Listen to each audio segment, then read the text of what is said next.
ಚಾಲಕನ ನಿಯಂತ್ರಣ ತಪ್ಪಿ ಕಂದಕಕ್ಕೆ ಇಳಿದ ಬಸ್ ಭಾರೀ ಅನಾಹುತದಿಂದ ಪಾರು. ಗದಗ ಕುಕನೂರು ಮಾರ್ಗದ ಬಸ್ನಲ್ಲಿ 40ರಿಂದ 50 ಪ್ರಯಾಣಿಕರು, ಹಲವರಿಗೆ ಗಾಯ, 6 ಮಂದಿ ಕೊಪ್ಪಳ ಜಿಲ್ಲಾಸ್ಪತ್ರೆಗೆ ರವಾನೆ. ಬುಧವಾರ ದಿನದಂದು ಗದಗದಿಂದ ಕುಕನೂರು ಮಾರ್ಗವಾಗಿ ಸಂಚರಿಸುತ್ತಿದ್ದ ಕುಕನೂರಿನತ್ತ ಬರುತ್ತಿದ್ದ ವೇಳೆ ಮಂಡಲಗೇರಿ ಗ್ರಾಮದ ಕೆರೆಯ ದಡದ ಸಮೀಪ ಬಸ್ ಏಕಾಏಕಿ ನಿಯಂತ್ರಣ ತಪ್ಪಿ ಕಂದಕಕ್ಕೆ ಇಳಿದಿದೆ ಎನ್ನಲಾಗಿದೆ. ಘಟನೆಯ ರಭಸಕ್ಕೆ ಬಸ್ನಲ್ಲಿದ್ದ ಹಲವಾರು ಪ್ರಯಾಣಿಕರಿಗೆ ಸಣ್ಣಪುಟ್ಟ ಗಾಯಗಳಾಗಿದ್ದು, ಗಾಯಾಳುಗಳನ್ನು ತಕ್ಷಣವೇ ಕುಕನೂರು ಸಮುದಾಯ ಆರೋಗ್ಯ ಕೇಂದ್ರಕ್ಕೆ ಕರೆತರಲಾಯಿತು. ಘಟನೆಯಲ್ಲಿ 6 ಮಂದಿ ಪ್ರಯಾಣಿಕರಿಗೆ ತುಸು ಗಂಭೀರ ಸ್ವರೂಪದ ಗಾಯಗಳಾಗಿದ್ದು, ಪ್ರಾಥಮಿಕ ಚಿಕಿತ್ಸೆ ಬಳಿಕ ಹೆಚ್ಚಿನ ಚಿಕಿತ್ಸೆಗಾಗಿ ಕೊಪ್ಪಳ ಜಿಲ್ಲಾ ಆಸ್ಪತ್ರೆಗೆ ರವಾನಿಸಲಾಯಿತು. ಸ್ಥಳಕ್ಕೆ ಪೊಲೀಸರ ಭೇಟಿ. ಅಪಘಾತದ ಸುದ್ದಿ ತಿಳಿದು ಸ್ಥಳಕ್ಕೆ ಆಗಮಿಸಿದ ಕುಕನೂರು ಪೊಲೀಸ್ ಠಾಣೆಯ ಪಿಎಸ್ಐ ಎಸ್ಪಿ ನಾಯಕ ಅವರು ಗಾಯಾಳುಗಳನ್ನು ವೀಕ್ಷಿಸಿ ಘಟನೆಯ ಕುರಿತು ಮಾಹಿತಿ ಪಡೆದುಕೊಂಡರು. ಅವಘಡಕ್ಕೆ ನಿಖರ ಕಾರಣವೇನು ಎಂಬುದರ ಕುರಿತು ಸೂಕ್ತ ತನಿಖೆ ನಡೆಸಲಾಗುವುದು ಎಂದು ತಿಳಿಸಿದರು.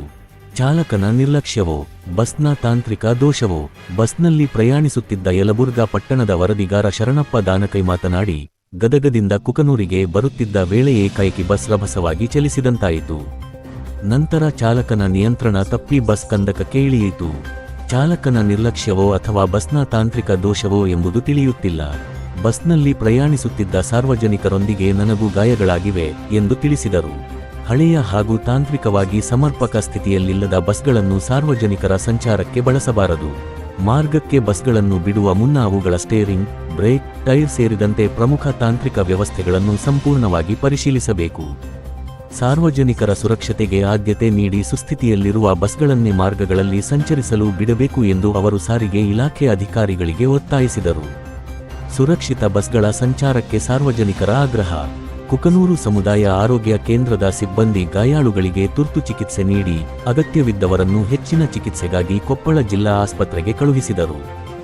ಘಟನೆಯ ಬಳಿಕ ಮಾತನಾಡಿದ ಸಾರ್ವಜನಿಕರು, ಮಾರ್ಗಗಳಲ್ಲಿ ಅತ್ಯಂತ ಹಳೆಯ ಹಾಗೂ ತಾಂತ್ರಿಕ ದೋಷಗಳಿರುವ ಬಸ್ಗಳ ಸಂಚಾರದಿಂದ ಪ್ರಯಾಣಿಕರ ಜೀವಕ್ಕೆ ಅಪಾಯ ಎದುರಾಗುತ್ತಿದೆ. ಸಂಬಂಧಪಟ್ಟ ಸಾರಿಗೆ ಇಲಾಖೆ ಅಧಿಕಾರಿಗಳು ಬಸ್ಗಳ ಸ್ಥಿತಿಯನ್ನು ನಿಯಮಿತವಾಗಿ ಪರಿಶೀಲಿಸಿ ಸಂಪೂರ್ಣ ಸುರಕ್ಷಿತವಾಗಿರುವ ಬಸ್ಗಳನ್ನೇ ಸಂಚಾರಕ್ಕೆ ಬಿಡಬೇಕು ಎಂದು ಆಗ್ರಹಿಸಿದರು. ಮುಂದೆ ಇಂತಹ ಘಟನೆಗಳು ದೊಡ್ಡ ಅನಾಹುತಕ್ಕೆ ಕಾರಣವಾಗುವ ಮುನ್ನ ಸಾರಿಗೆ ಇಲಾಖೆ ಅಧಿಕಾರಿಗಳು ಮುನ್ನೆಚ್ಚರಿಕೆ ಕ್ರಮ ಕೈಗೊಂಡು ಬಸ್ಗಳ ತಾಂತ್ರಿಕ ಸ್ಥಿತಿಯನ್ನು ಕಟ್ಟುನಿಟ್ಟಾಗಿ ಪರಿಶೀಲಿಸಬೇಕು ಎಂಬುದು ಸಾರ್ವಜನಿಕರ ಒತ್ತಾಯವಾಗಿದೆ. ವರದಿ ಚೆನ್ನಯ್ಯ ಹಿರೇಮಠ, ಕುಕನೂರು.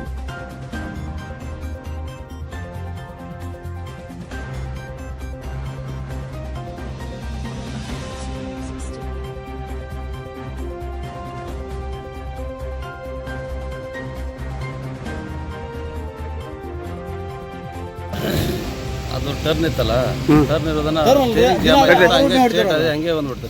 ಸ್ಟೇರಿಂಗ್ ಕಟ್ ಆಗಲ್ಲ ಅಂತ. ಸ್ಟೇರಿಂಗ್ ಕಟ್ ಆಗ್ಲಿಕ್ಕೆ ಕಾರಣ ಡ್ರೈವರ್ ಕೇಳೋದು ಸರ್, ನಾನು ಹಿಂದೆ ಕೂತ್ಕೊಂಡಿದ್ದೆ. ಸ್ಟೇರಿಂಗ್ ಕಟ್ ಆಗಲಿಲ್ಲ ಅಂತ ಹೇಳ್ತಾರನ್ರಿ ಅವ್ರು. ಆಯ್ತಂದ್ರೆ ತಿರ್ಗಲ್ಲ ಅದು. ತಮ್ಮ ಹೆಸರು? ಅಶೋಕ್. ಅಲ್ಲ ಸರ್, ಈಗ ಅಲ್ಲಿಂದ ಗದಗಿಂದ ಬಂತ ಅದು ಗಾಡಿ. ಗದಗಿಂದ ಏನಾರ ಪ್ರಾಬ್ಲಮ್ ಅನ್ಸಿತ್ತ ಗಾಡಿಯಾಗ ಅವ್ರಿಗೆ?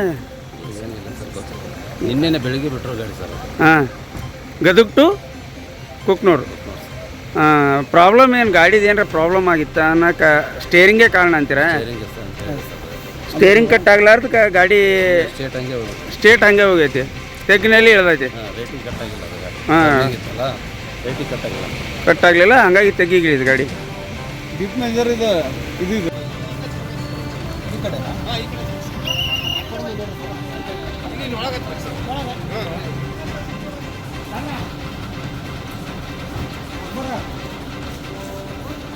ನಾವು ಹಿಂದೆ ಕೂತಿದ್ವಿ ಬಸ್ಸಿನಲ್ಲಿ ಕೂತಿದ್ವಿ. ಅದು ಏನೈತಿ ಬಂತು, ಅದು ಸ್ಟೇರಿಂಗು ಏನು ಸ್ಪೀಡ್ ಬಂದು ಏನು ಬಂದು, ಅದು ಸ್ಟೇರಿಂಗ್ ಏನೈತಿ ಇದಾಗೈತಿ ಸಜ್ಜಿಲ್ಲ ಹೇಗ ಅಂತ ಹೇಳಿ. ಗಾಡಿ ಸ್ಪೀಡ್ ಇತ್ತು, ಗಾಡಿ ಸ್ಪೀಡ್ ಇತ್ತು.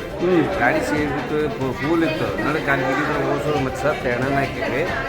ಅದಕ್ಕೆ ಅವು ಏನು ಸ್ಟೇರಿಂಗೇ ಸರಿ ಇಲ್ಲ ಅಂತ ಅದು. ಹೀಗಾಗಿ ಅವ್ರು ಡ್ರೈವರ್ ನಾವು ಹಿಂದೆ ಕೂತಿದ್ವಿ. ಎಲ್ಲಿ ಆಗಿರೋದು? ಇಲ್ಲಿ ಮಳ್ಳಿಗೆ ಕೆರೆ ತಕ್ಕ. ಅಂದ್ರೆ ಡ್ರೈವರ್ ತೊಂದ್ರೆ ಏನಂದ, ಸ್ಟೇರಿಂಗ್ ಸರಿ ಇಲ್ಲ, ಗಾಡಿ ಪ್ರಾಬ್ಲಮ್ ಐತೆ. ಗಾಡಿ ಪ್ರಾಬ್ಲಮ್ ಅಂತ ಹಿಂಗಾಗಿ ಮತ್ತೆ ಉಳಿದ ದೊಡ್ಡ ಗಾಡಿ ಏನು ಪಲ್ಟಿ ಪಾರ್ಟಿ ಆಗಿದ್ರಿ. ಹಿಂಗೆ ಟೆಕ್ನಿಕ್ ಫೋಟೋ ಇತ್ತು ನನಗೆ.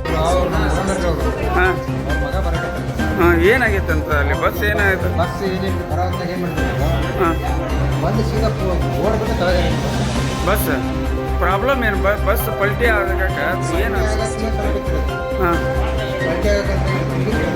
ಹಾಂ ಕರಿವಿತ್ತಲ್ಲ ಕರಿವಿಲ್ಲ ಸೀದಾ ಕರಿಬಿಟ್ಟ ಗಾಡಿ ಕಟ್ ಮಾಡಿ ನಾವು ಸೀದಾ ರಾತ್ರಿ ಗಾಡಿ ಸ್ಟೇಷನಾಗ ಹಾಕಿ ಇನ್ನೂ ಸ್ವಲ್ಪ ಆಗಿದ್ರೆ ಗಾಡಿ ಪಲ್ಟಿ ಆಗ್ತದೆ. ಕಾರಣ ಏನು ಅಂದ್ರೆ ಡ್ರೈವರ್ ನಿರ್ಲಕ್ಷ್ಯ ಹಾಂ ಡ್ರೈವರ್ದ ಇಲ್ಲ ಡ್ರೈವರ್ ನಿರ್ಲಕ್ಷ್ಯ ಅಂತ ಇದ್ದೀರಾ? ಕಾರಣ ಅಂದ್ರೆ ಬಸ್ ಭಾಳ ಡ್ಯಾಮೇಜ್ ಅದಾವೆ, ಬಸ್ ಸರಿ ಇಲ್ಲ ಅಂತ ಆರೋಪ ಮಾಡ್ತಾರೆ. ಹಳೆ ಬಸ್ ಅಲ್ಲ ಹಾಂ ಹಾಂ ಹಳೆ ಬಸ್ ಹಾಂ ಅದು ಒಂದಿಷ್ಟೇ ಜಾಗದಾಗ ಹೋಗ್ಕೊಂಡಿದ್ದೀವಿ. ಅಲ್ಲ ಅಂದ್ರೆ ಬಸ್ ಇದನ್ನು ಮಾಡ್ಬೇಕಾದ್ರೆ ಕರ್ವಿಂಗ್ನಾಗ ಹೊಳಸ್ಬೇಕಾದ್ರೆ ಅವ್ರು ತೊಂದರೆ ಅಂತಾರೆ ಏನು? ಹಾಂ ಡ್ರೈವರ್ ಆಮೇಲೆ ನೋಡೋದು ಸರಿ ಸರಿ ಇರ್ತದೆ. ಮುಂದೆ ಎದುರುಗಡೆ ಗಾಡಿ ಬಂದ್ರಪ್ಪ ಕಾಣೋದಿಲ್ಲ. ಹಾಂ ಸೈಡ್ ಗಾಡಿ ತಗೋಬೇಕು. ಎಲ್ಲಿದೆ ಆಗಿರೋದು ಎಲ್ಲಿ? ಮಂಡ್ಲಿಗೇರಿ ಬಟಪ್ನಳ್ಳಿ ಕೆರೆ ಐತಲ್ಲ ಹಾಂ ಆ ಕೆರೆ ಬರೋದು ಕೆರೆ ಬಗ್ಲಾಗೈತೆ ಬಟಪ್ನಳ್ಳಿ ರಸ್ತೆ ಮಂಡ್ಲಿಗೇರಿಯಲ್ಲಿ. ಮಂಡಿಗೆರೆ ಕೆರೆ ಮೇಲೆ ಎತ್ತು ಬರ್ತಾರೆ. ಹಾಂ ನೀರು ಬರ್ತಾರೆ ಒಳಗೆ ಕೆರೆಯಾಗ ಆ ಕೆರೆ ಒಳಗನ ಅದಾಗಿದೆ. ಹಾಂ ಒಂದು ಟರ್ನ್ ಆಗುತ್ತೆ ಗಾಡಿ ಹೋಗಿದಾಗ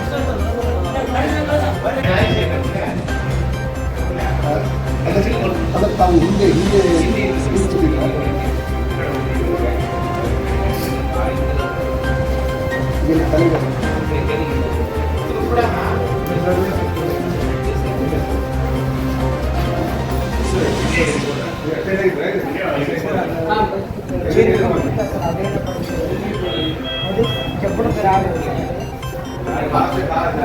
ಅದು